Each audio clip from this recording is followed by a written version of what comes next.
Good afternoon, Bulldog fans, and welcome to Week 9. If you can believe that, it's already Week 9. In the Red Zone with head football coach Ryan Taylor.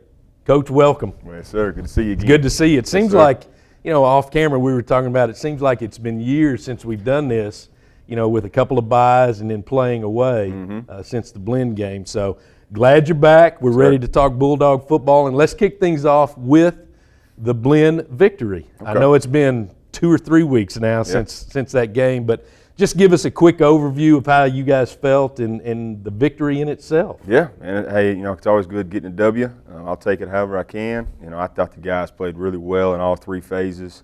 Offensively, we kind of got to an early start and got up on them 14-0 pretty early. And we were able to kind of cruise to the finish line and play really good defense and keep them out of the end zone. I thought the defense did a great job, all game long. Our special teams, we blocked another kick, so that's always good. I just thought all 3 phases played really good, played really sound, and I thought we were getting better. So it was good to get a W. It was, and it was, the offense. That's one thing I noticed, man. It started fast. You had Dane on the run, and he had some, the RPO kind of look, and I really felt like coming out and watching that, it just changed the look of the offense and really gave you guys the energy for that fast start, and you executed so well. It felt different right from the get-go. Yes, sir. It's kind of been very, if you look at our games that we've lost and the games that we've won, we've got out to a hot start, and the games we've lost has kind of been a slower start. So that's something we've been kind of talking about is, hey, man, we got to get going on offense a lot quicker, and not put it on the defense so soon. So that's something we've been harping, we just got to continue to get better at it. And those are things that you do your best to try to create and have in practice as well. Because I get where you're talking about fast starts, very successful slow starts. It's hard to get a rhythm and get going in the game. Sir. After that big victory with Blinn, you set the tone. We had a bye week, so you had a week off, and then we had a big game over in Athens with TVC that didn't turn out like we had hoped. So, give us a little overview of that experience. Just like I just mentioned, we got out to a slow start on offense. I think it was 7 or 10-3 at halftime. Not how we envisioned starting the game, but our defense kept us in the game. So it was just a good back and forth game in the first half. We had to make some big adjustments in the second half, and we really had a good second half offensively. We just had too many turnovers, and that's hard to overcome late in the game. I thought our guys really battled well that game, to put us in a position to make it a competitive deal. And we just didn't make enough plays at the end, and with the turnovers, it's just hard to overcome late in the game like that. And Trinity Valley has a good ball team, and that's why they're, that's why they're ranked high right now. And we just didn't make enough plays, and they did. And hopefully we can fight ourselves, so we can get a rematch against them. So we'll see how this thing goes. I sure hope so, and I know you do too. So as we talk about that puts us in to talk about the Southwest Junior College Football Conference standings. Woo! It's a log jam yes, right now. Yes, it is. All right, so you've got Kilgore and Tyler tied for first. They're both 4-1 overall.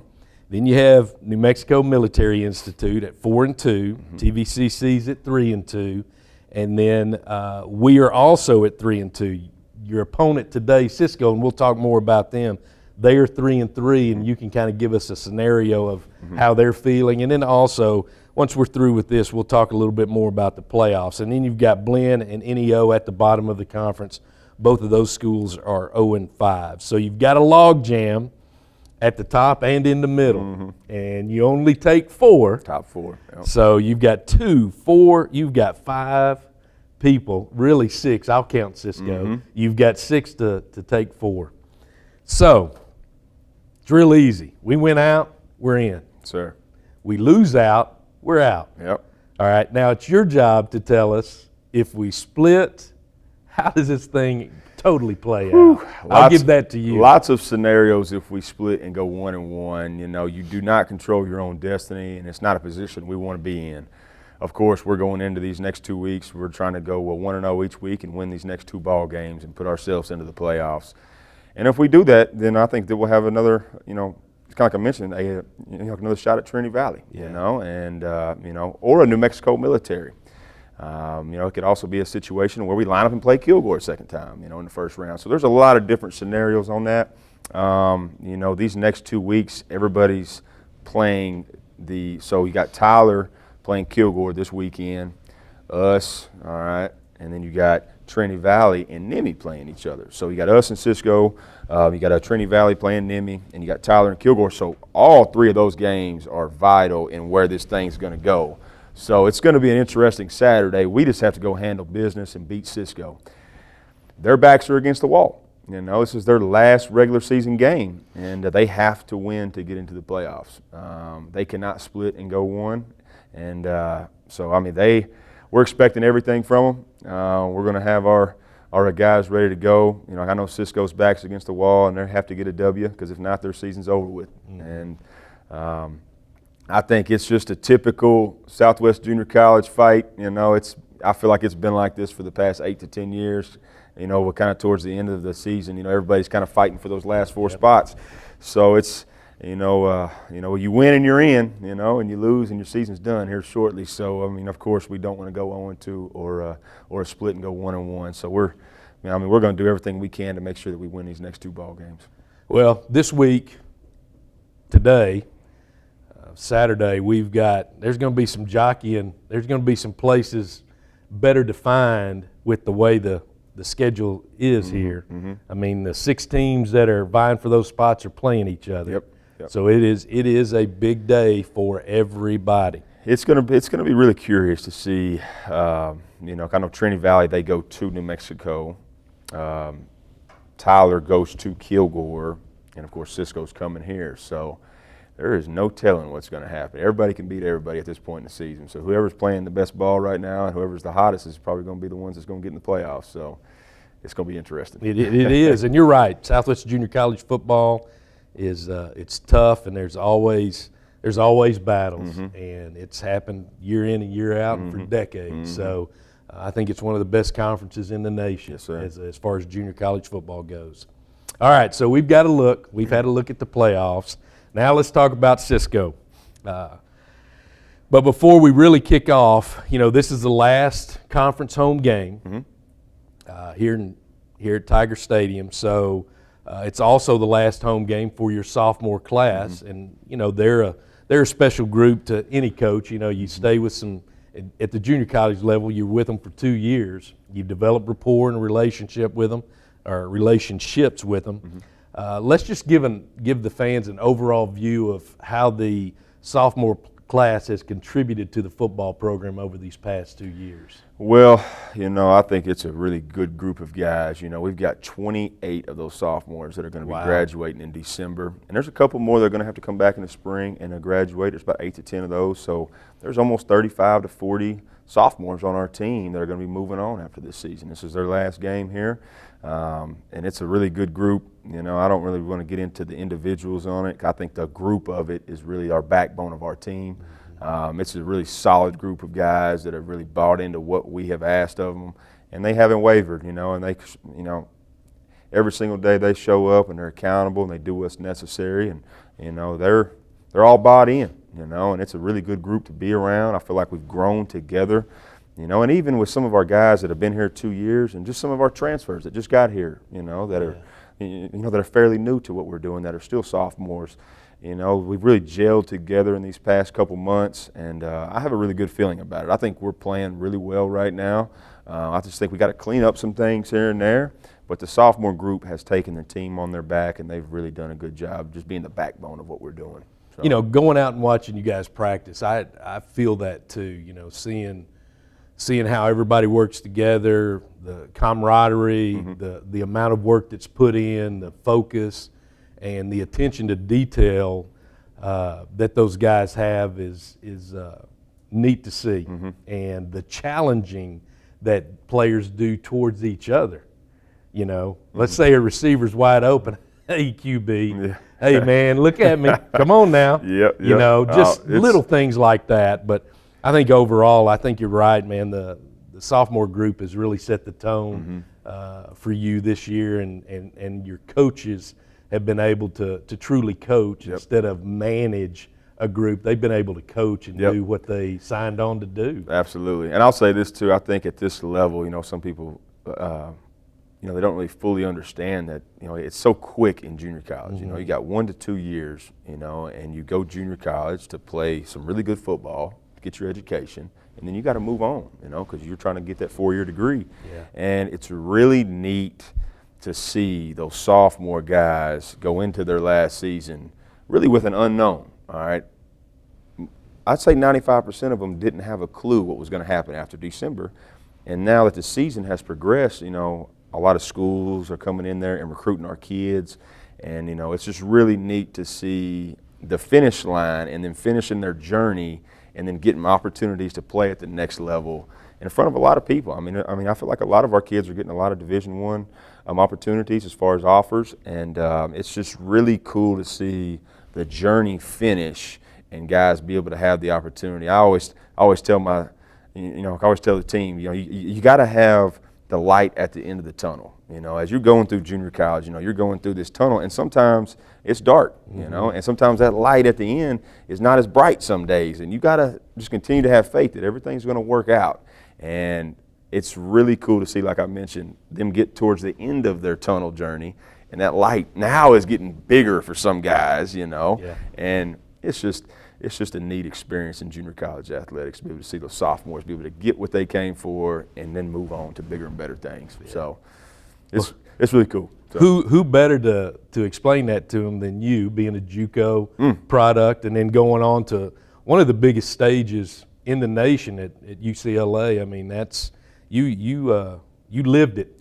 Well, I know that my journey was just like I mentioned. Going through the tunnel. There was some days where you figured out that, do I need to think of a different, do I need to think of a different path, because I remember my 2 years and it wasn't all roses and rainbows, and Yeah. you just, you got to continue to have faith that everything's good. And I mean, it worked out for me. I just kept having the faith, and I just remember at the very end of my sophomore season is when it all really started happening, and it's just, as far as the junior college, I'm a real big advocate of it, and I think that it can really help a lot of young men out, if they believe in themselves, and it's a good opportunity for guys, especially here. I mean, if you think about it, Dallas and Fort Worth is one of the highly recruited places in the whole country, and to be 45 minutes to an hour from the airport, a lot of 4-year schools are going to fly into DFW or Love Field.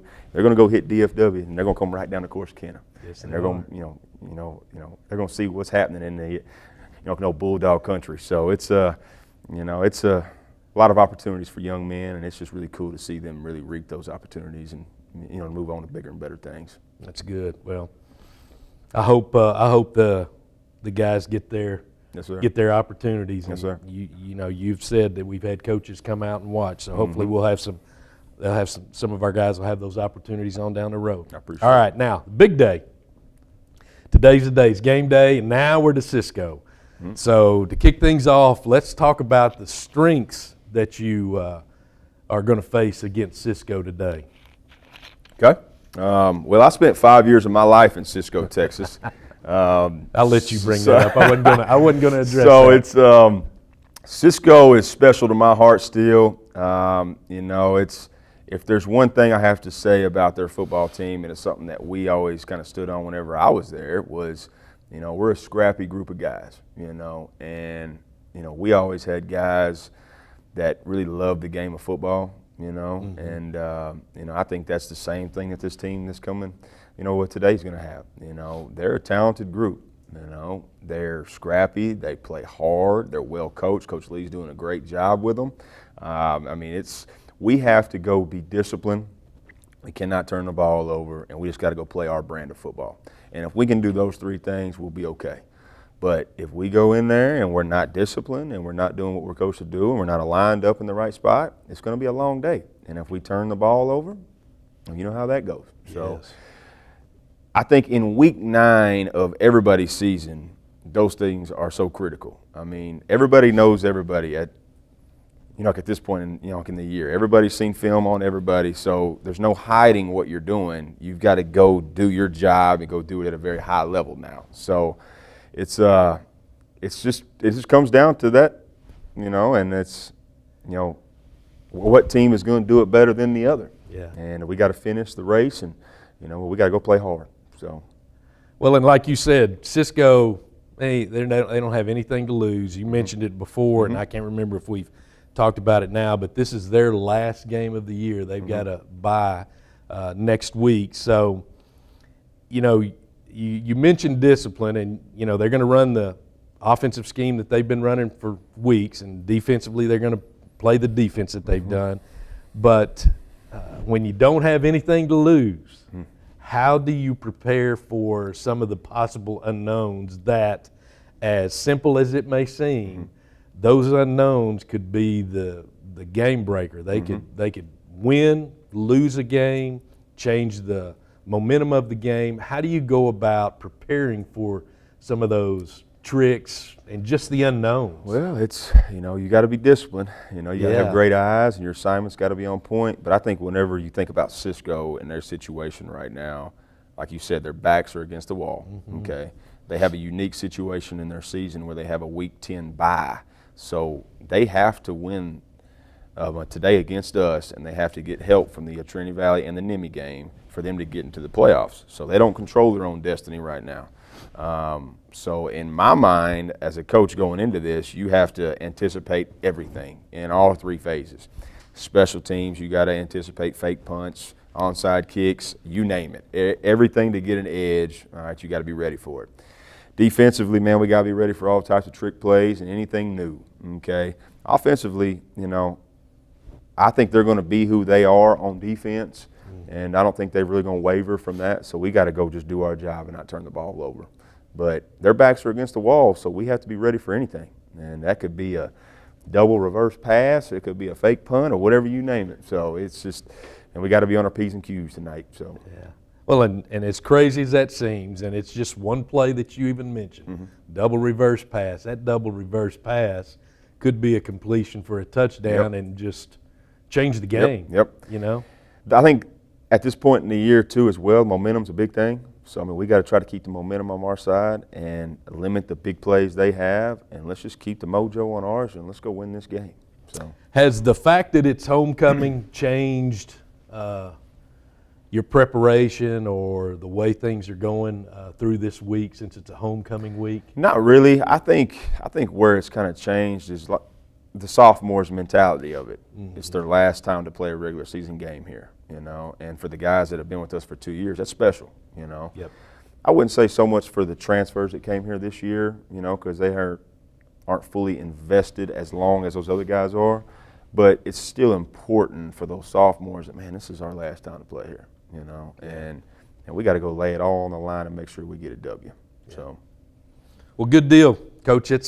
Let's start fast. Yeah. Let's start fast. Let's look like we looked when Blinn was around. Yeah. It was a fun, quick, fast, let's go look, and a very successful look. It'd be nice to win homecoming just for the fact it's homecoming. Yes, sir. Everybody else, you guys enjoy the homecoming festivities.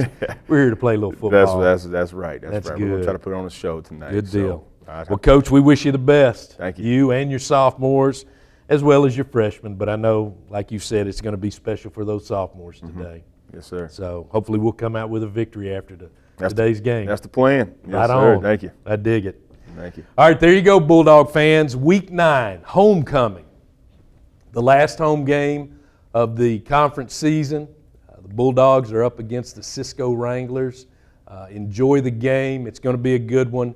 And we wish Coach Taylor, his staff, and the Bulldogs the best as they step out onto the field. Scott, we're going to turn it over to you. Take over and call a good one. Let's call it a win. Go Bulldogs.